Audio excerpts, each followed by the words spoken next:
Emily was a nursing student in a pediatrics rotation. She cared for Tommy, a 5-year-old patient who was recently diagnosed with type 1 diabetes. Tommy was going home soon, so she took a cell phone picture of him to remember him by. That evening, she posted his picture on her Facebook page, commenting how brave he was when he got his insulin injections. 2 days later, Emily was called into her dean's office. A nurse from the hospital had seen the photo and caption and reported them to hospital officials. Emily was informed that her actions were a breach of her patient's confidentiality and a violation of federal privacy laws. Even though Emily had an excellent record as a student nurse and had only the best intentions in her post, she was expelled from her nursing program, and the program was barred from using the pediatrics unit for their students. Hi, I'm Kelly, a staff nurse here at the hospital. If you use social media properly, what happened to Emily will never happen to you. Nurses are increasingly utilizing social media not only for personal use, but also as a way to foster professional connections and timely communications with patients and their families. But social media used inappropriately can result in disclosing too much patient information and violating the rights to privacy and confidentiality of information. This is what happened to Emily. Healthcare organizations typically have clear policies governing employee use of electronic and social media in the workplace. It is outside the workplace, however, where policies are often less clear and the potential for inappropriate use of social media is greatly increased. Effective nurse-patient relationships are built on trust.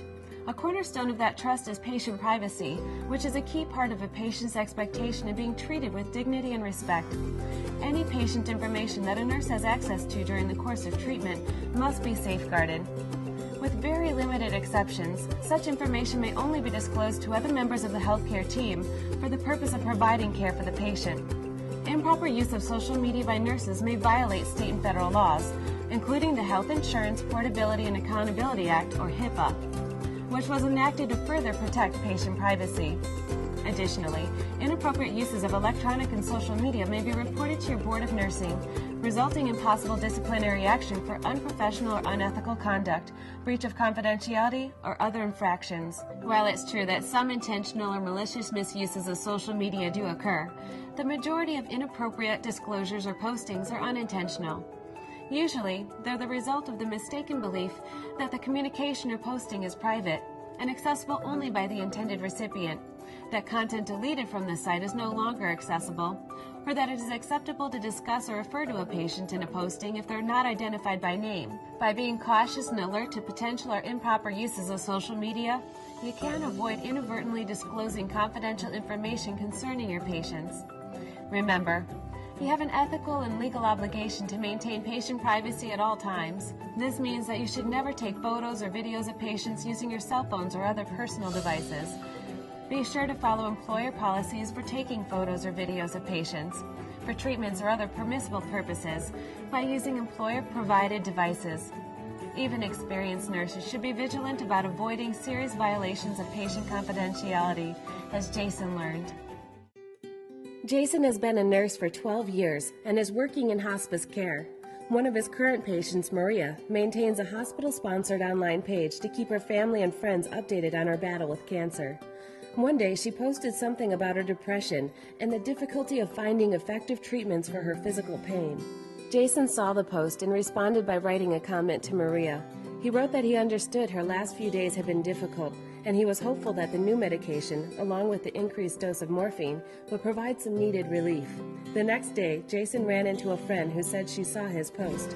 She said Maria was an old family friend, was sad to hear of her condition, and asked Jason how long he thought Maria had left. Now fully realizing the implications of what he had done, he immediately went home and tried to remove his post, but was unable to do so. Besides, even if he had been successful in removing it, it may have already been copied by others and posted elsewhere. At his next visit with Maria, Jason told her what had happened and apologized. Jason then self-reported his breach of patient confidentiality to his Board of Nursing and is awaiting the board's decision concerning any disciplinary action. Jason learned the importance of carefully considering the full implications of posting any information about patients on any website, including hospital-sponsored sites.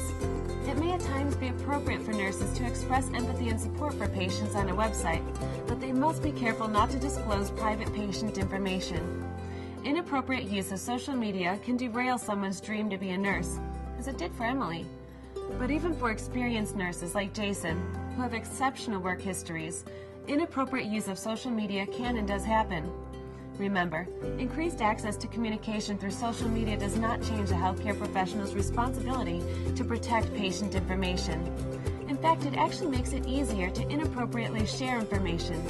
By carefully following standardized guidelines, healthcare professionals can responsibly use social media to improve the coordination of patient care.